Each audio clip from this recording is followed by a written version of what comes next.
Good afternoon, everyone. My name is Leslie Dock. I'm the chair of Protect Our Care, and thank you for joining us today. It's obviously been a momentous week in America, but tomorrow is also a momentous day for America because tomorrow is the day that President Trump and a large number of Republican attorney generals around the country will be in front of the Supreme Court arguing for the complete elimination of the Affordable Care Act in the middle of this pandemic.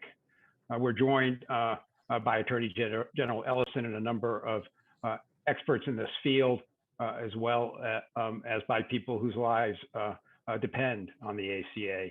And I just wanted to say a brief introduction before we get started. I think it's important to think about what America's health is like today when we meet. We just crossed 10 million COVID cases in America. We're on a pace to reach 1 million new cases a week. America is 4% of the world's population, but unfortunately is the leader in both cases and in deaths. And we will pass 240,000 deaths in this country very shortly, 240,000 souls who've left a hole. I know also in my family where my sister's partner lost his life to COVID, and it's a reality we grapple with every day, and worse as we get to the holidays. Hospitalizations are going through the roof. And we know, unfortunately, that as hospitalizations grow, deaths are not far behind. We also live at a time where 60 million Americans have filed for unemployment insurance, and over 10 million Americans, as a result, have also lost their health care. And we live at a time where 6 million Americans have descended into poverty because of this virus. And our ability to rebuild our economy is inexorably linked to our ability to beat this virus. We can't get our jobs back. We can't get our lives back until we beat this virus. But this is also a week in which the people of the United States elected Joe Biden, our next president, who campaigned loudly and often to build on the Affordable Care Act, to further improve its ability to get people covered and to lower costs. But yet, here we are tomorrow when President Trump, in front of the Supreme Court, will argue to take this all away. 23 million people would lose their coverage. More than 135 million Americans, including all Americans who have the coronavirus, would lose their protections for pre-existing conditions. And the list of horrible effects, I'm sure our speakers will continue and will discuss. This is both outrageous and unconscionable. And so now I want to turn it over to Attorney General Keith Ellison, who has helped lead not only the legal fight, but the moral fight and the policy fight for affordable healthcare coverage in America, and to whom we all owe a debt of gratitude. Attorney General? Well, let me just say that I voted for the Affordable Care Act when I was a member of Congress. I never thought that it was a perfect act. I wanted to see a public option. I wanted a national exchange. But when the moment came to vote for it, I voted for it, and I voted for it enthusiastically. I voted for it because it was the right thing to do. I voted for it because I believe that people should be able to focus on their health, not their economic viability when they get sick. They should try to get well, not avoid bankruptcy, as so many Americans have to deal with that reality. And then after I voted for it, I voted to defend it over 70 times when I was a member of Congress. It seemed like every weekend they were trying to rip it down.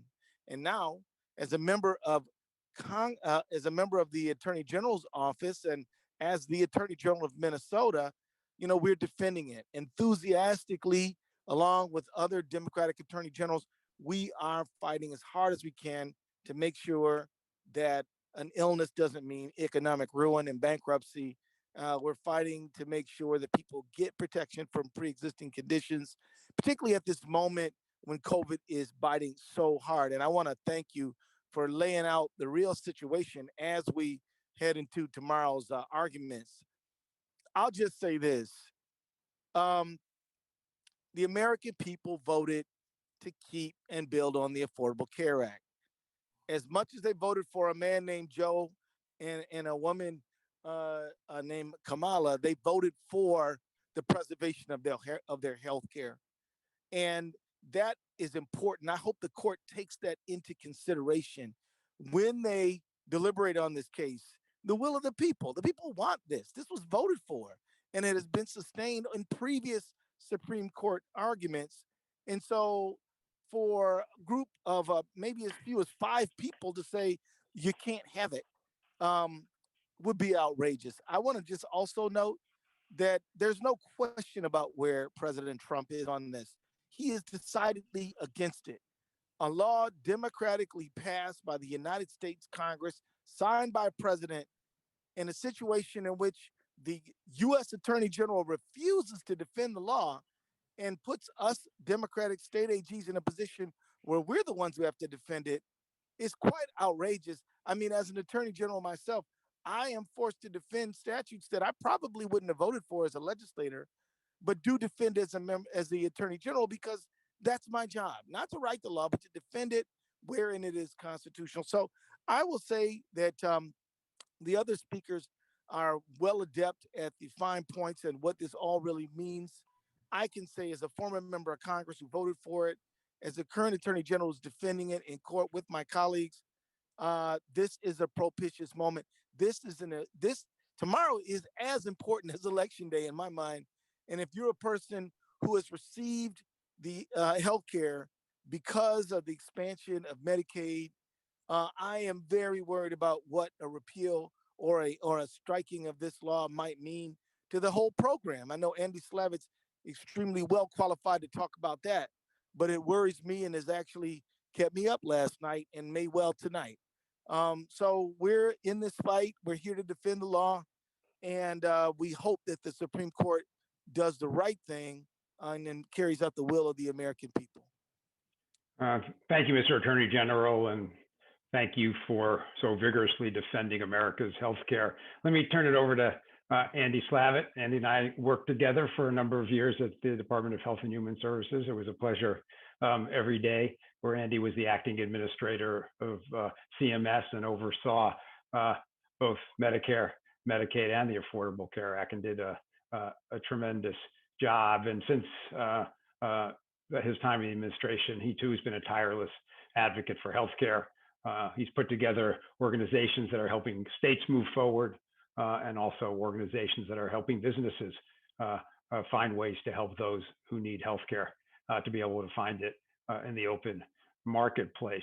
And Andy, if I could just say, was also, his title was not administrator of CMS, it was acting administrator of CMS for 2 years, which I just mentioned today as we head into the transition and a new administration. And Andy is someone who has seen firsthand how Mitch McConnell's intransigence in terms of giving qualified people the opportunity to be confirmed, unfortunately showed itself in the past, and we hope will not show itself in the future.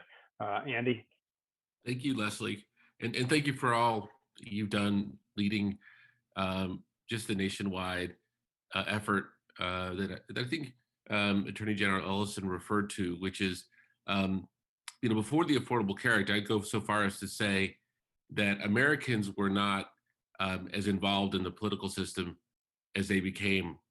And I think the Affordable Care Act is what drew a lot of people, not just to vote, but to actively participate. And, grassroots used to be a fringe phrase. Now we have so many Americans that have run for office because of the ACA, that vote because of the ACA. And that's because their lives are profoundly impacted by the ACA. And I want to affirm, just start with the good news. Several years later, we have reductions in cancer rates. We have reductions in heart conditions. We have reductions in bad debt. We have reductions in people that have lost their home. We have reductions in payday lending. The country is moving forward, and I think it's phenomenal. Now, you can't prepare completely for a global pandemic, but if you were, there's a couple of things you would want. You'd want a safety net under people. You'd want people to be able to get insurance without having to get it through their job. And you'd certainly want people to not have their health count against them. I'm old enough to remember, and I think maybe many of you are, when if you wanted insurance, you had a couple of not so good choices: stay with the job, you didn't want. Be lucky. So you just, you have to earn it by being lucky enough to either be very wealthy or very healthy. Um, and even if you had insurance, you really didn't know what you had. So it's a much, much better world today. And that's before COVID. Sadly, here in Minnesota, we all know that we are climbing to a very, very dangerous peak. As Leslie said, we're going to be doing 1 million new cases of COVID a week, probably about 15,000 deaths across the country every week. And for the people that need healthcare and can't get it, losing the ACA would be an extraordinary loss. For people who have what they consider to be mild cases of COVID, for the rest of their lives, if one of their organs should have something happen to it, it's going to be a real problem. But we're also not going to be able to manage this pandemic very well, because we'll move back to the days when people won't want to disclose their illnesses. So imagine doing contact tracing. Imagine having people agree to do diagnostic testing, which is what you need in a pandemic to control it. If their illnesses are going to be disclosed, it won't happen. Why should this matter to the Supreme Court? Because the Supreme Court is in a position right now, and I think you're going to hear Andy Pincus talk about this, where this is entirely in their hands. There is no remedy. There is no plan B. There is no chance that if this happens and the Mitch McConnell will agree to bet anything like the resources necessary for Americans to have health care. And this is something where the court has to take real stock of a dramatic impact they would have on the country. I would venture to say a near collapse from a healthcare and an economic standpoint, states, hospitals, families, individuals. So it's unimaginable, except here we are. So I'm going to hand it back. But it is a very, very tense period now in our country. Thanks, Andy. Thanks for all you do. It's always hard to listen to such a bleak possibility that lies in front of us. Let me turn it over to Andy Pincus. Andy is a lawyer. He is an expert in the Supreme Court. He's argued dozens of cases there. He's an adjunct professor at the Yale School of Law, where he leads their Supreme Court practice. And as I said earlier, Andy's been the person who, on the outside, has helped defend the Affordable Care Act now in its third Supreme Court appearance, by working with disease groups, patient groups, doctor groups, to be sure that their voices are heard as America's courts determine the fate of the ACA. Andy, look forward to hearing from you. And thanks for inviting me to be part of this important discussion. Just to start and pick up where Andy Slavitt left off, the briefs before the Supreme Court certainly make clear what's at stake here.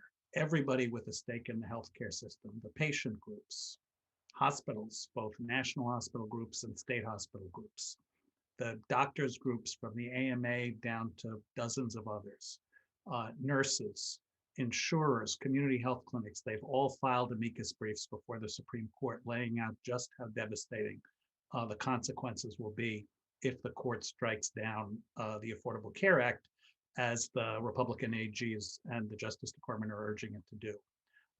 But the good news is, not only is right on our side, but law is on our side too. The ACA opponents have to prevail on 3 issues to win, and they shouldn't win on all of them. And not without getting into the legal weeds, let me just sketch out in a couple of minutes what this challenge is about. It all stems from what happened in 2017 after those 70 votes that the Attorney General talked about, and the Republicans in Congress were unable to repeal the Affordable Care Act. In the tax law that they passed at the end of 2017, they did make one change, which is to take the tax for failing to buy insurance that was part of the Affordable Care Act structure and reduce it to 0. And what the opponents claim is, by doing that, they changed the act so much that the whole thing has to be eliminated. And that's just wrong.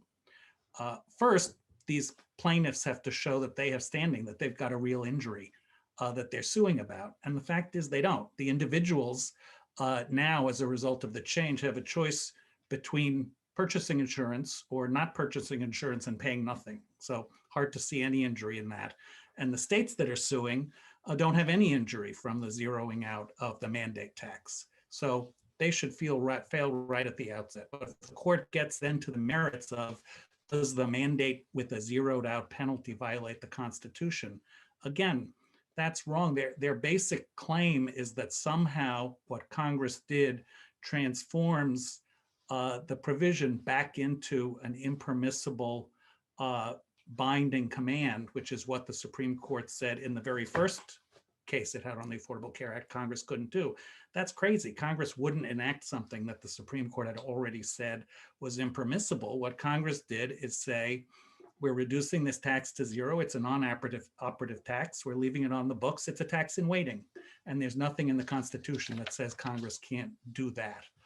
But even if the opponents prevail on that, the critical question, and if you watched any of Justice Barrett's confirmation hearings, you heard a lot about severability. The question there is, if the mandate provision is unconstitutional, can it be severed, chopped off from the rest of the ACA and leave the rest of the ACA intact? And we know what the law is there because the Supreme Court decided 2 severability cases last year. And it said in one of them, when we find something unconstitutional, we use a scalpel rather than a bulldozer. And another one, we use surgical severance, not wholesale destruction. So that should point the court to what the right answer is here, which is if the mandate is unconstitutional because it's a zero tax, invalidate that and leave the rest of the ACA intact. And the legal power of that argument, to me, is best shown by the fact that 2 conservative academics who were the architects of the first 2 challenges to the Affordable Care Act have joined with proponents of the Affordable Care Act to file a brief saying, we don't agree on the merits of the Affordable Care Act, but we all agree that this challenge is bogus and has to be rejected by the court. And hopefully that's exactly what the court will do. Yeah, thanks, Andy. And, you know, as Andy said, the other thing is, of course, when the Congress passed the amendment that struck out the tax itself, it kept the rest of the Affordable Care Act going and going strong. So if Congress meant for the elimination of the tax to have a broader effect on the law, it wouldn't have done exactly what it did, which is to confirm it's the rest of it going forward. So, you know, and I think folks who listen will say, like, why are we worried? Well, the fact is we're worried because this case has already made it through 2 federal courts that should have stopped it for the exact same reasons that Andy described. And the results are so calamitous. And we know that President Trump is so eager for this that it's cause for incredible worry. Now, let me turn it over to Jessica Innermill. Jessica is a lawyer in Minnesota who represents tribes on tribal issues, and also is a person with rheumatoid arthritis who personally has seen the positive effects of the ACA in her life. She's both is a great example of why this law is so important to people, and somebody who, as Andy said, has gone into the public sphere to make that case because it's so important to her personally. Jessica, look forward to hearing from you. Thank you, Leslie. My healthcare story starts about 10 years ago when my husband and I were ready to start our family. When I was about 4 weeks pregnant, I could tell that something was wrong. And when I was 7 months pregnant, I was diagnosed with rheumatoid arthritis. Now, rheumatoid arthritis is an extraordinarily painful disease. Essentially, the immune system turns on itself, and my body started eating holes into my bones. It makes daily tasks difficult. It's hard to turn a key in a lock, and there's no cure. I will always have rheumatoid arthritis. Now, fortunately, my doctor and I found a drug that works to control my symptoms.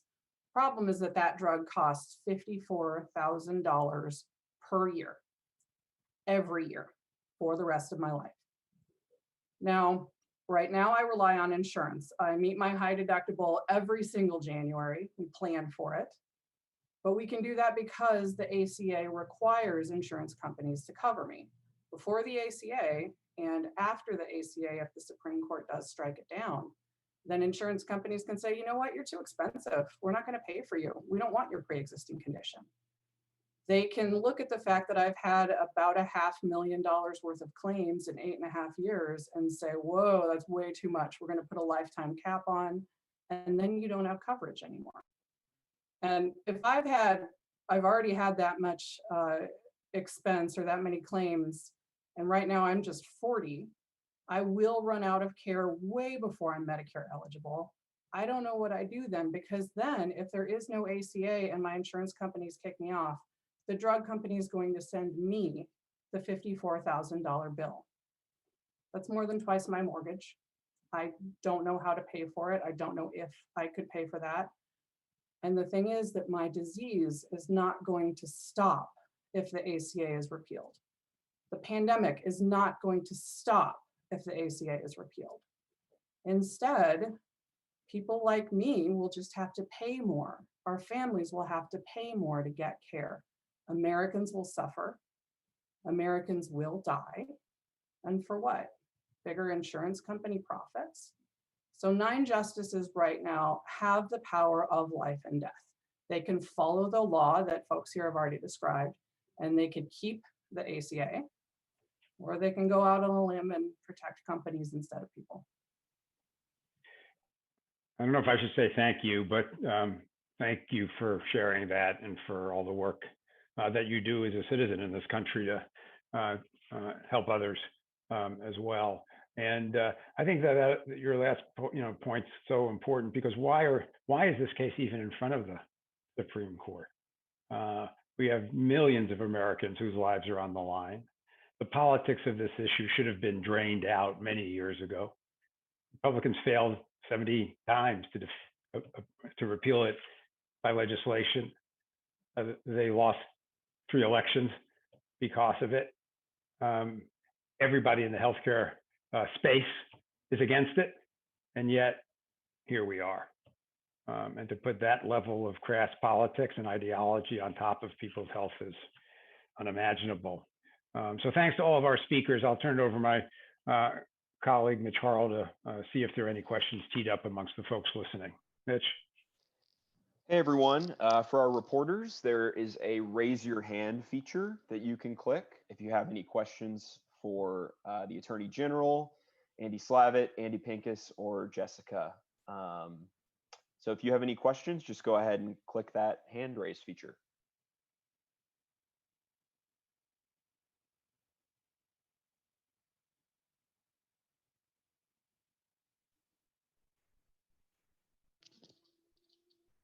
All right. Oh, here we go. All right. So our first question is going to be from Jill Burcum from the Star Tribune. Okay, Jill, you're live.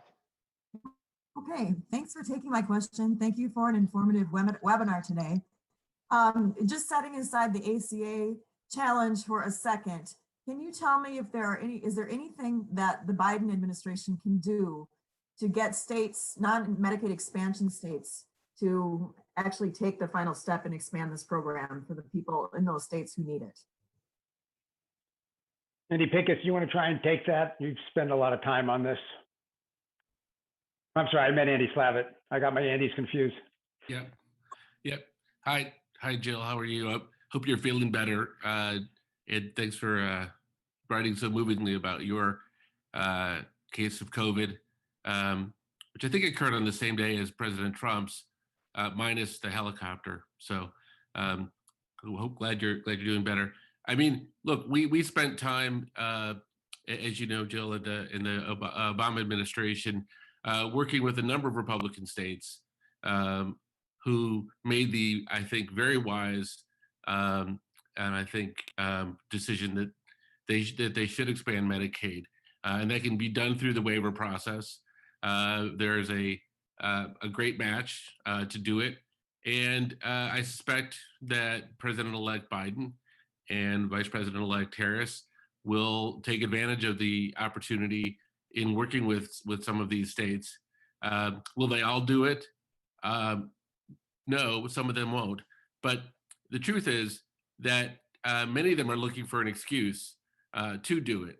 And, I think when enough time passes, we will see that happen. We've seen the will of the people in states from Kansas to Maine to Utah to Missouri. When it's on the ballot, 100% of the time, very ruby red states support this. So hopefully governors will have the message. Hopefully they will submit waivers, requests to CMS, and I'm sure CMS would gladly grant them. Thanks, Andy. Attorney General Ellison, anything to add there? Okay. I would just say this. Look, if you put this in front of people, the people will vote for it. I think that if I was President Biden or Kamala Harris, I would go to those states and I would have a laser beam message on expansion of Medicaid. I mean, it is a big difference maker. And if you just look at the statistics between, say, Kentucky and Tennessee, the health outcomes are dramatic. I mean, Andy Slavitt probably has the numbers, but I mean, if you just do a comparative between two states next to each other where one has it and one doesn't, there's just no way to ignore how profound and important that expansion is. Thank you. Mitch Harrell, anybody else in the queue? Yep, we have another question from Adam Aigner-Treworgy from CBS News. All right, Adam, you're live. Hi guys, thanks for doing this. Maybe this is again for Andy, but I think Andy Pincus called the current tax a tax in waiting. After 2 years of having no penalty for not purchasing insurance, have you seen any effect on the Affordable Care Act? I know you said that the bill it has kept rolling, but has it weakened it in any way to not have that penalty in effect over the last 2 years? And would you advise, I guess, an incoming President Biden to try to push for some revisions, even if they leave the rest of the law intact? Who's that? Which one is that for? I mean, I guess I'll let you decide, but I thought that maybe you, Andy Slavitt, right, might have. I'll take it. I'll take it, and if someone else wants to finish, they certainly can. The reason it's a difficult question to answer is because the Trump administration did so many things to sabotage the ACA. And so dozens and dozens, scaring insurance companies out of the market by not paying cost sharing reductions.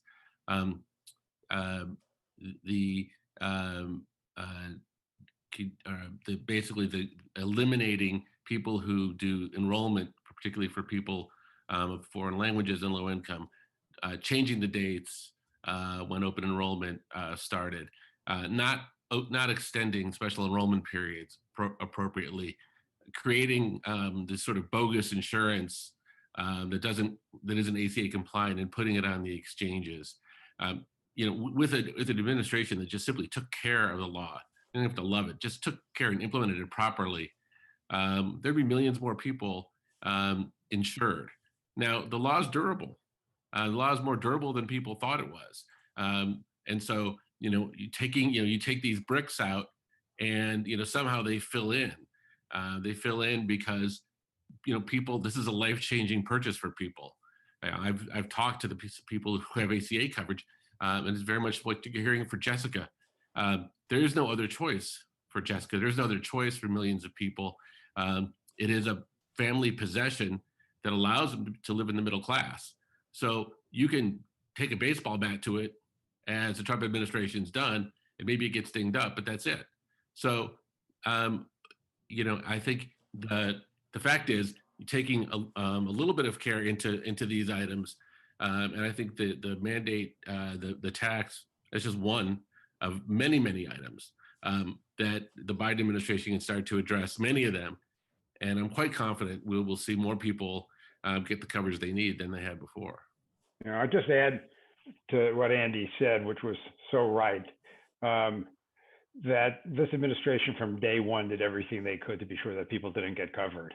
And yet, while millions more became uninsured as a result of what Trump did, millions continue to buy insurance because the insurance was affordable, because it was high quality, and it's because of what their family needed. And the president-elect has been very clear that he has the opportunity and will take it through executive orders to restore and through other actions to restore money for open enrollment, to eliminate these junk plans, and to go out there and do the business of explaining to the American people why this healthcare is affordable. And also has talked about building on the Affordable Care Act to increase financial assistance, make it available to more people, bring more people into Medicaid expansion. And so I'm sure we will see those efforts as well. And just one, thing that I think everyone should know is, and Andy Pincus could add more, but when the Supreme Court renders its judgment on some unknown Monday or Thursday after they hear this argument, it's not as if they grant a stay. It's not as if they go tell people you have 3 months, 6 months to figure this all out. When the press release kind of crosses the wire, the Affordable Care Act is done. And everybody around America who relies on it has no solution. So the chaos that would occur if this happened in people's lives is just not calculable. But we shouldn't think there's any glide path on this if the court decides to take this law down. Hey, Leslie, I wonder if it's okay for me to ask Andy Slavitt a question. Of course. Andy, what's your best guess, on what happens to the rest of the Medicaid system if the law gets struck down? I mean, will it cause trouble to the other parts of the system that will continue to exist? Ethan, yeah, not just the Medicaid system, but the estimate of the number of hospital closures, rural America, urban America, the bad debt, the system relies on getting paid for these patients when they come in. The state budgets, look at the state budgets now across the country. Billions of dollars, will disappear. So what that'll mean is people, you think, okay, well, I have commercial insurance through my employer, doesn't matter to me, won't affect me.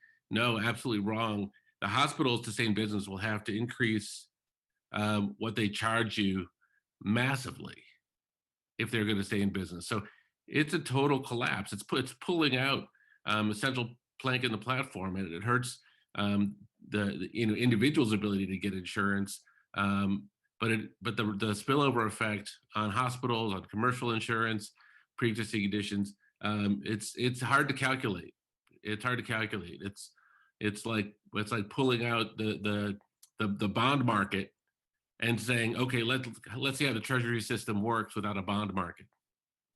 Yeah, and just to chime in on that, one of the things the ACA did was to close the Medicare donut hole. That would be gone. That would be a huge burden for Medicare recipients. And it also changed the way Medicare payments are calculated. One of the things that I don't think people understand is, we know the horrible things that will happen to the people who are directly getting coverage, either through expanded Medicaid or through the marketplaces. But even people who are on, as Andy says, employer insurance or Medicare, the whole payment system for hospitals and other providers will be frozen to a halt because all of those payment rules will have to be redone as if the ACA never existed. So the paralysis in payments, the huge additional burden in uncompensated care for hospitals that can't afford it now and that are suffering because of COVID, it will be a total catastrophe across the board. Yeah. And to add one more to that, the Affordable Care Act is also the reason why you have a free flu shot in America. And it's the law that requires a free COVID a vaccine at every pharmacy across America and in your doctor's offices. And so, when we lose the ACA, we also lose the guarantee America has for everyone to get a free COVID virus when that's available. Mitch, any other questions? I think that's it for today. Right.